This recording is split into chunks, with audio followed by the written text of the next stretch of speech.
सातारा निसर्गरम्य जिल्ह्यामधलं तिटली हे एक छोटंसं गाव.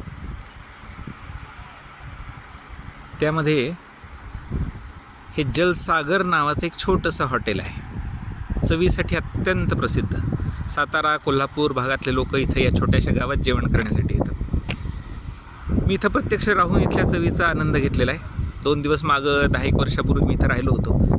इथले प्रोप्रायटर भोसले सर, तुकाराम भोसले अतिशय सुंदर जेवण बनवतात. वेगवेगळ्या पद्धतीचं व्हेज जेवण, नॉनव्हेजही मिळतं, पण व्हेज जेवणसाठी स्पेशलिटी याची. येलीचं वांगं म्हणतात, ते फार सुंदर बनवतात. तर ह्या रिसॉर्टचं नावच आहे जलसागर. आणि इथं जल नाही आहे, जलही नाही आणि सागरही नाही आहे. मागच्या 2 वर्षापासून ही अवस्था व्हायला लागली. जशी मला असं वाटतं की लातूरमध्ये मांजरा नदी कोरडी ठाक पडली होती, तसंच हा प्रकार आहे. हे तर कोयनेचं विशाल बॅकवॉटर आहे आणि तापोळ्यामध्ये सुद्धा आता पाणी दिसत नाही. म्हणजे तापोळा, त्याच्या पुढं आम्ही तिटलीला आलो, त्याच्यानंतर पुढं बामणोली आहे, तिथून वासोटा किल्ला आहे. हा सगळा जलयुक्त भाग आहे, पूर्ण बॅकवॉटर आहे कोयनेचं. आणि ते कितीतरी किलोमीटरपर्यंत हे पूर्ण हे बॅकवॉटरमध्ये पाण्याचा थेंब दिसत नाही. तर इथून तुम्हाला दिसतंय हे समोर जे आहे ना, हे गाढवली नावाचं एक छोटंसं गाव आहे. उपमुख्यमंत्री एकनाथजी शिंदे यांचं हे म्हणजे ह्यांच्या मिसेसचं गाव आहे. आणि हे समोर जे दिसतं इकडं, तर हे दरे 2 गावामध्ये 3-4 किलोमीटरचं अंतर आहे आणि नदीच्या पलीकडे ही नदी जी दिसते, नदीच्या पलीकडचं गाव. तर हे एकनाथ शिंदे साहेबांचं गाव आहे. बरेच विकासाच्या योजना त्यांनी इथं आणल्यात.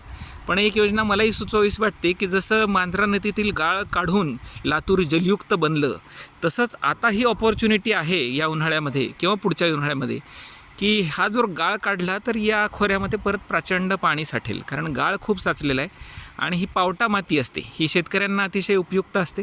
ही जर पावटा माती धरणातली, म्हणजे ह्या धरणाचं जे बॅकवॉटर आहे, हे नदी, ह्याच्यातली जर काढून टाकली तर शेतकऱ्यांना अधिक चांगलं उत्पादन येतं आणि इथं स्टोरेज होतं.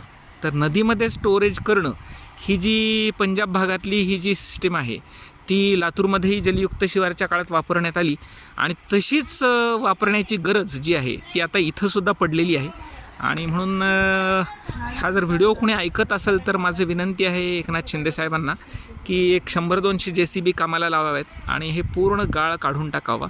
जर हा गाळ काढण्याचं काम झालं तर परत हे जलयुक्त होईल.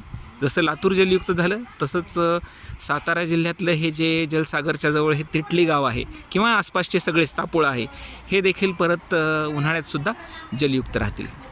धन्यवाद. मी CA आनंद बारपुते इथं तिटली गावातून बोलत आहे.